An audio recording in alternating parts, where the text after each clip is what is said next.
Hello to all of the law students studying abroad. आज की video में मैं लॉ स्टूडेंट्स के एक मेजर कंसर्न को एड्रेस करने वाली हूँ और वो ये कि AI टूल्स और जैसे चैट जीपीटी ने एकेडमिक राइटिंग इंडस्ट्री को किस तरह से अफेक्ट किया है, आइदर पॉजिटिवली और नेगेटिवली। क्योंकि कंटेंट राइटिंग इंडस्ट्री में चैट जीपीटी का क्या रोल रहा है, इस पे तो बहुत सारी वीडियोस अवेलेबल हैं, लेकिन एकेडमिक राइटिंग और स्पेशली लॉ से रिलेटेड एकेडमिक राइटिंग के ऊपर अभी भी लोगों के कंसर्न्स जो हैं वो एड्रेस नहीं हुए प्रॉपरली। तो सबसे पहले बात करते हैं कि चैट जीपीटी की वजह से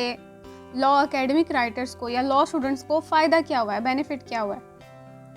ऑन नंबर 1 सबसे बड़ा फ़ायदा चैट जीपीटी या AI टूल्स की वजह से एकेडमिक राइटर्स को ये हुआ है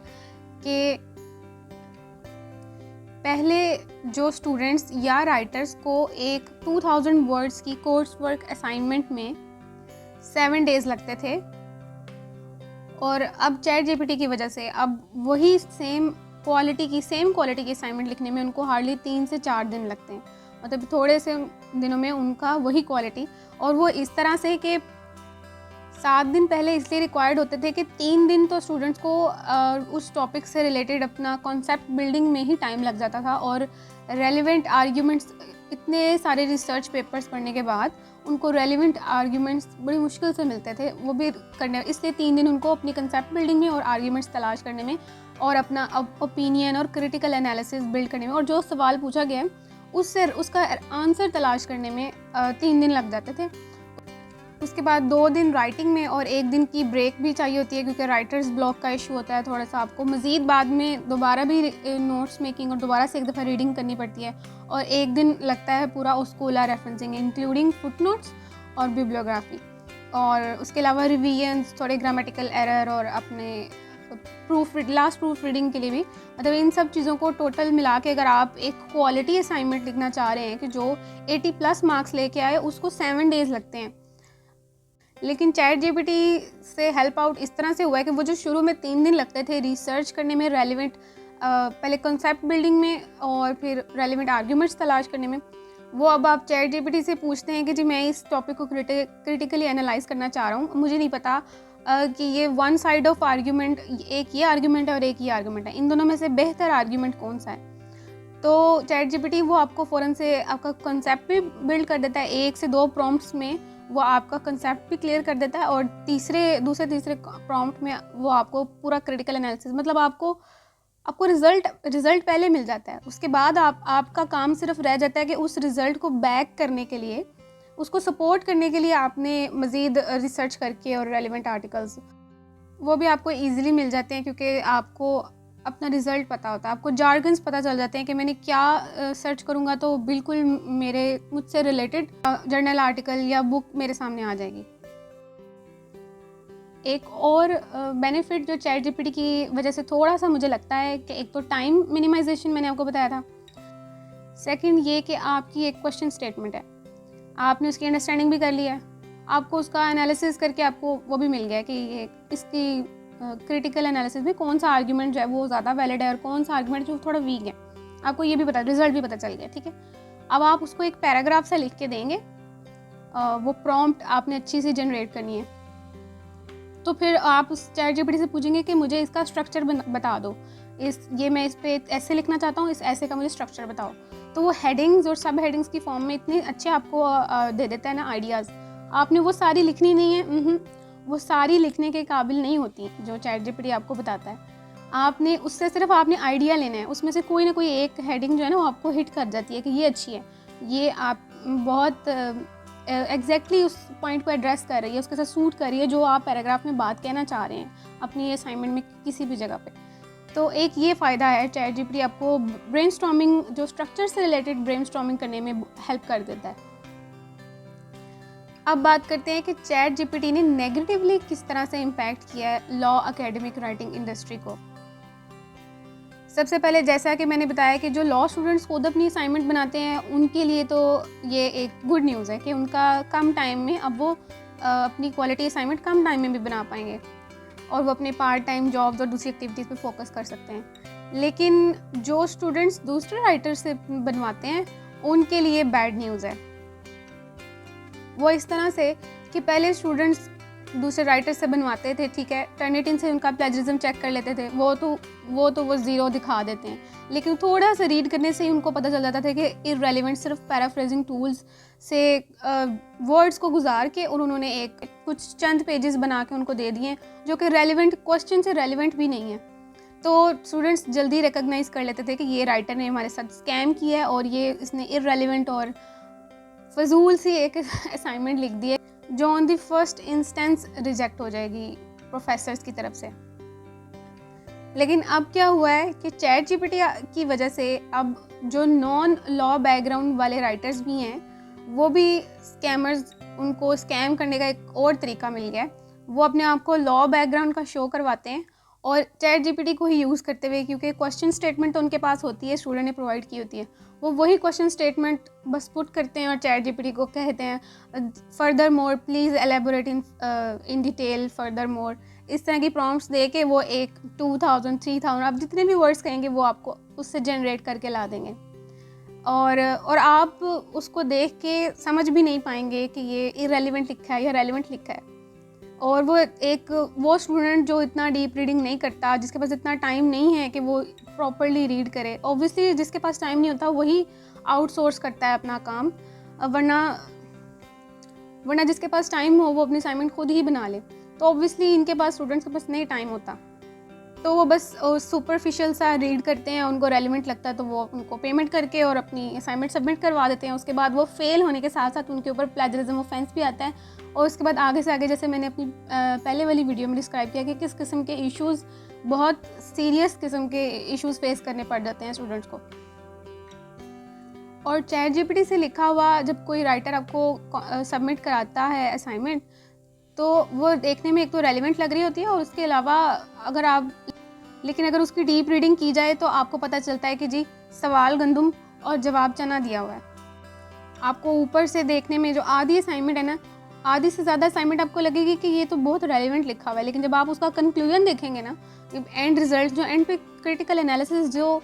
एग्जैक्ट उस पॉइंट को, आपको ऐसा कोई पॉइंट ही नहीं मिलेगा जो एग्जैक्ट उस स्टेटमेंट को एड्रेस कर रहा हो, उस इशू को जो क्वेश्चन में पूछा गया है। ऑन डीप लेवल आपको पता चलेगा कि ये उस इशू का एड्रेस ही नहीं किया गया जो पूछा गया है, सिर्फ उस थीम से रिलेटेड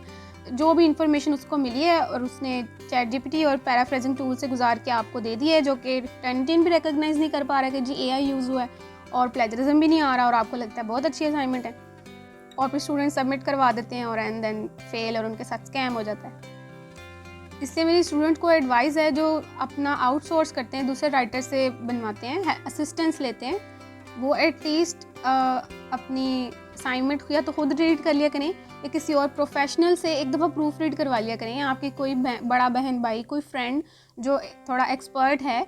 उससे एक दफ़ा प्रूफ रीड करवा लिया करें कि ये ठीक है, पास हो जाएगी या नहीं हो जाएगी। जो राइटर होता है, जो लिखने वाला होता है, उसको पता होता है ये मैंने किस क्वालिटी का मैंने काम किया है और ये पास होगा या फेल होगा। राइटर को बहुत अच्छे तरीके से पता होता है कि ये मेरी लिखी हुई पास होगी या फेल होगी। इसलिए आपको अपने राइटर के सटल से बिहेवियर से, रिएक्शन से आपको पता चल जाना चाहिए कि ये राइटर किस तरह से बिहेव कर रहा है, आपके साथ कम्युनिकेट किस तरह से कर रहा है, और वो फ़ौरन से पैसा उसका शोर तो नहीं मचा रहा। तब इस तरह की छोटी छोटी चीज़ों से आपको पता चल सकता है कि राइटर की बेचैनी आपको समझ जानी चाहिए। उससे आपको पता चल जाएगा कि उसको पता है कि उसने किस क्वालिटी का काम किया है। ऑनवर्ड्स आने वाले दिनों में मैं इस टॉपिक पे भी ज़रूर वीडियो बनाऊंगी, जिससे स्टूडेंट्स जो है वो इन स्कैमर्स के हाथों से कैसे बच सकें और कैसे रिकॉग्नाइज़ करें कि ये नॉन लॉ बैकग्राउंड के स्टूडेंट्स या इवन लॉ बैकग्राउंड के स्टूडेंट्स बिल्कुल उनका एफिशिएंटली काम नहीं करते, उनका मेहनत करने का दिल नहीं करता, बस एक एआई टूल्स ऊपर से आ गए हैं, उनसे कंटेंट गुजारा और मतलब बस पैसा चाहिए उनको, बस पैसा आ जाए, मेहनत हमने नहीं करनी, और एक दिन की असाइनमेंट। खैर ये सब मैं नेक्स्ट वीडियो में बताऊंगी कि किस तरह से आप डिटेक्ट कर सकते हैं कि जो आपने राइटर हायर किया है वो आपके साथ स्कैम कर रहा है या वाकई सही काम कर रहा है। चलें वापस आते हैं अपने टॉपिक पे। तो मैं बात करी थी कि किस तरह से नेगेटिवली इम्पैक्ट किया है चैट जीपीटी ने। दूसरे नंबर पे एक तो जो राइटर्स एक कंटेंट तो जनरेट कर लेते हैं, लेकिन साइटेशन भी अपने पास से इधर उधर से उठा के उसमें ऐड करके, तो वो देखने में ठीक लगता है। दूसरे नंबर पे आप खुद भी ट्राई कर सकते हैं, चैट जीपीटी को कोई प्रॉम्प्ट दें कि please cite a specific book in OSCOLA style referencing. तो चैट जीपीटी जो है वो रेफरेंसिंग करने में मेरी तरफ से फेल है, वो रेफरेंसिंग भी सही नहीं करता। हाँ, इंटरनेशनल ट्रीटीज़ और इंटरनेशनल एग्रीमेंट्स या इंटरनेशनल डॉक्यूमेंट्स जो है ना, यूएन के, WTO के, उनकी साइटेशंस को वो एग्जैक्ट ओस्कोला स्टाइल में रेफरेंसिंग कर देता है। इसमें चैट जीपीटी ओके है, लेकिन उसके अलावा बुक्स, जर्नल्स, ऑनलाइन आर्टिकल्स या केस लॉज, मतलब इन सब चीज़ों को ना वो बिल्कुल भी एक्यूरेट ओस्कोला स्टाइल रेफरेंसिंग नहीं दे पाता। और फुट नोट्स वाली भी गलत होती है और बिब्लियोग्राफी वाली भी। आपको पता होगा कि ओस्कोला में ये दोनों चीज़ें थोड़ा सा इनमें डिफरेंस होता है। इसमें भी चैट जीपीटी को इम्प्रूवमेंट की ज़रूरत है, वो इस चीज़ में बिल्कुल भी एक्यूरेट रिजल्ट्स नहीं दे रहा।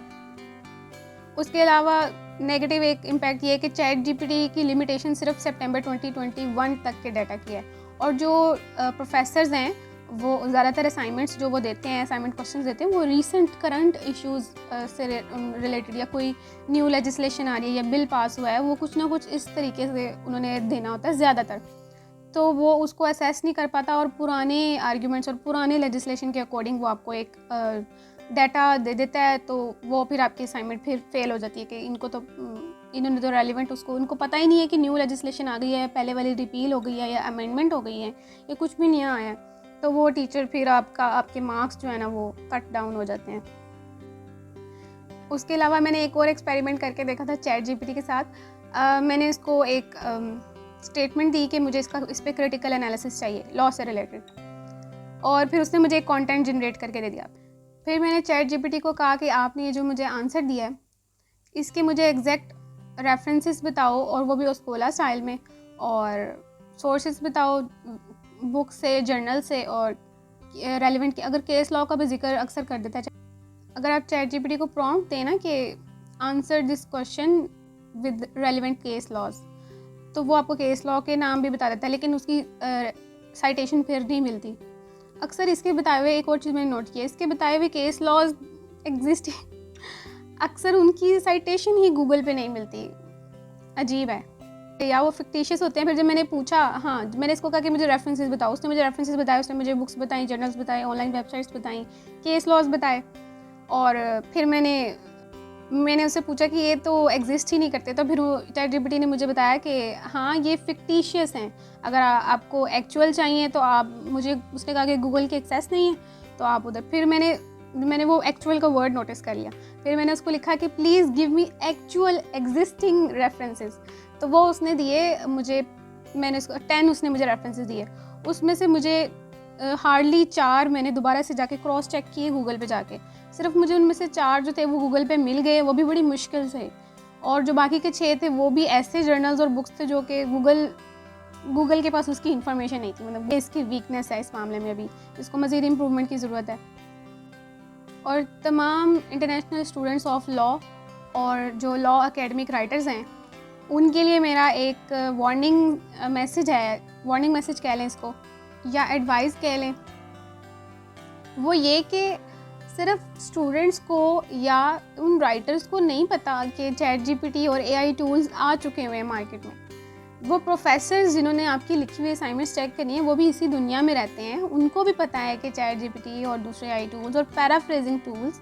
ये कैसे काम करते हैं, और उनको पता है कि स्टूडेंट्स इनको यूज़ कर रहे हैं। तो इस वजह से यूनिवर्सिटीज़ ने 2 इंस्ट्रक्शंस दी हैं इस वक्त। सबको पता होना चाहिए कि 2 इंस्ट्रक्शंस इस वक्त प्रोफेसर्स को मिल चुकी हैं। एक ये कि उन्होंने एआई डिटेक्शन सॉफ्टवेयर्स प्रोवाइड कर दिए हैं अपने पोर्टल्स पे, और वो प्रोफेसर्स वहाँ से आपका एक तो एआई चेक कर लेते हैं कि आपने वहाँ से तो नहीं कंटेंट लिखा। दूसरे नंबर पे उनको पता है कि पैराफ्रेजिंग टूल्स भी हैं। अगर आप एआई से लिखवा भी लेते हैं तो आप उसको पैराफ्रेज करके दे देते हैं तो वो आप सॉफ्टवेयर डिटेक्ट नहीं कर पाता। लेकिन एआई टूल्स आपको रेफरेंसेस नहीं दे सकते एग्जैक्ट कि कहाँ से उन्होंने वो आपको आंसर दिया है। तो उसके लिए प्रोफेसर्स को इंस्ट्रक्शंस दी गई हैं कि जो फुटनोट्स में साइटेशंस हैं आपने सबको क्रॉस चेक करना है। तो इस वक्त सब स्टूडेंट्स को भी मैं कहूँगी अलर्ट हो जाएं। अगर आपने अपने पास से ही लिख दी हैं साइटेशंस, आपने कंटेंट जो है वो चैट जीपीटी से लेकर लिखा है, और रेफरेंसेस आपने अपने पास से ऐसे ही रैंडम लिख दिए हैं कि कौन सा प्रोफेसर्स ने चेक करना है या क्रॉस चेक करना है, लेकिन इस वक्त सबको इंस्ट्रक्शंस हैं इस वक्त प्रोफेसर्स आपकी भेजी हुई असाइनमेंट्स और डिसर्टेशंस के सारे रेफरेंसेस को क्रॉस चेक, और बिब्लियोग्राफी के रेफरेंसेस को वो क्रॉस चेक नहीं करेंगे, क्योंकि बिब्लियोग्राफी में आपको अलाउड होता है कि जो आपने साइट यूज़ नहीं भी की है अपनी असाइनमेंट में, लेकिन आपने अपने बैकग्राउंड स्टडी के लिए यूज़ किए हैं, उनको भी साइट करना अलाउड होता है, बल्कि ज़रूरी होता है। आपको इनकरेज किया जाता है कि आप उन सोर्सेज को भी साइट करें, लेकिन बिब्लियोग्राफी में। और तो इसलिए बिब्लियोग्राफी वाले आपके क्रॉस चेक नहीं होंगे, लेकिन आपके फुटनोट्स वाली साइटेशंस रेफरेंसेस लाजमी क्रॉस चेक हो रहे हैं। इस टाइम सब प्रोफेसर्स को ये इंस्ट्रक्शंस हैं। Then please be alert and be aware and save yourself from big trouble. उसके अलावा डिसर्टेशंस से रिलेटेड आपने एक टॉपिक चूज़ किया है, ठीक है, आपने अपना मेन प्राइमरी रिसर्च क्वेश्चन जो है वो आपने डिसाइड कर लिया है। अब आपने चूज़ करनी है रेलिवेंट मेथडोलॉजी जो उसको सूट करे और आपके लिए भी आसान हो उसमें रिसर्च अपनी कंडक्ट करना। तो अगर आप चैट जीपीटी से पूछेंगे, मैंने काफ़ी दफ़ा उससे पूछा है, लेकिन चैट जीपीटी ने मुझे गलत एडवाइस दी। आप भी चेक कर सकते हैं कि चैट जीपीटी आपको क्या आंसर देता है। मैंने चैट जीपीटी से पूछा था कि मेरा ये रिसर्च क्वेश्चन है, इसमें कौन सी मेथडोलॉजी सही रहेगी। उसने कहा कंपैरेटिव। फिर मैंने न्यू चैट ओपन की, वो मैंने चैट ही बंद कर दी। न्यू चैट ओपन करके मैंने फिर उसको पूछा कि डिस्क्रिप्टिव सही रहेगी या कंपैरेटिव। उसने मुझे दोनों के फ़ायदे और नुकसान बता दिए, जो कि दूसरी वेबसाइट पे मौजूद हैं, कि इसका क्या फ़ायदा और इसके क्या ड्रॉबैक्स हैं, इस मेथडोलॉजी की लिमिटेशंस क्या हैं। लेकिन वो मेरी रिसर्च क्वेश्चन को एड्रेस उसने फिर कंपैरेटिव बताई, हालांकि मेरे उस रिसर्च क्वेश्चन के साथ डिस्क्रिप्टिव ही सूट कर रही थी। मैंने 1-2 प्रोफेसर से भी बात की, उन्होंने भी कहा कि डिस्क्रिप्टिव ही सही रहेगी। कंपैरेटिव जो है वो आपके एट द एंड शुरू में अच्छी लगेगी, लेकिन एट द एंड वो आपको रिजल्ट्स वो नहीं ला के देगी जो कि हम निकालना चाह रहे हैं इस रिसर्च क्वेश्चन से। तो चैट जीपीटी पे इस तरह ब्लाइंडली रिलाई नहीं किया जा सकता, ख़ास तौर पे अपने डिसर्टेशन रिसर्च प्रोजेक्ट्स के लिए। असाइनमेंट्स की हद तक थोड़ी एक लिमिट तक थोड़ा सा इससे अंडरस्टैंडिंग के लिए इस्तेमाल किया जा सकता है, लेकिन डीप एनालिसिस के लिए बिल्कुल भी मेरी तरफ से चैट जीपीटी इस मामले में थोड़ा वीक है और उसको इम्प्रूवमेंट की ज़रूरत है। और अगर आप मुझसे अपनी असाइनमेंट्स प्रूफ रीड या चेक करवाना चाहते हैं, जस्ट टू नो कि आपकी असाइनमेंट सही लिखी है, एक्यूरेट लिखी है, ये पास होगी या फेल होगी, मैं आपको गारंटी के साथ उसके पास या फेल होने का वो एक रीड करके मैं आपको आइडिया दे सकती हूँ। और अगर आपने खुद असाइनमेंट लिखी है या किसी और राइटर से बनवाई है और आपको डाउट है उसमें कि ये सही पता नहीं सही लिखी है या नहीं लिखी, या ये पास होगी या फेल होगी, रेलिवेंट है इररेलेवेंट है या कुछ भी, या उसकी स्कॉलर रेफरेंसिंग ठीक हुई है या नहीं हुई, या किसी भी किस्म का कंसर्न अगर आपका अपनी असाइनमेंट को लेकर डाउट रह गया है, तो आप अपना डॉक्यूमेंट मुझे ईमेल कर सकते हैं lawacademicwriting@gmail.com पर, और आपको डिस्क्रिप्शन में भी मिल जाएगी ईमेल, और मैं आपको एज सुन एज़ पॉसिबल उस पर फीडबैक दे दिया करूँगी। अगर आपको इस किस्म की मज़ीद इंफॉर्मेशन चाहिए related to practical aspects of this law academic writing industry, kindly like, subscribe and show some support to this channel. Thanks for watching up till now. See you in the next video.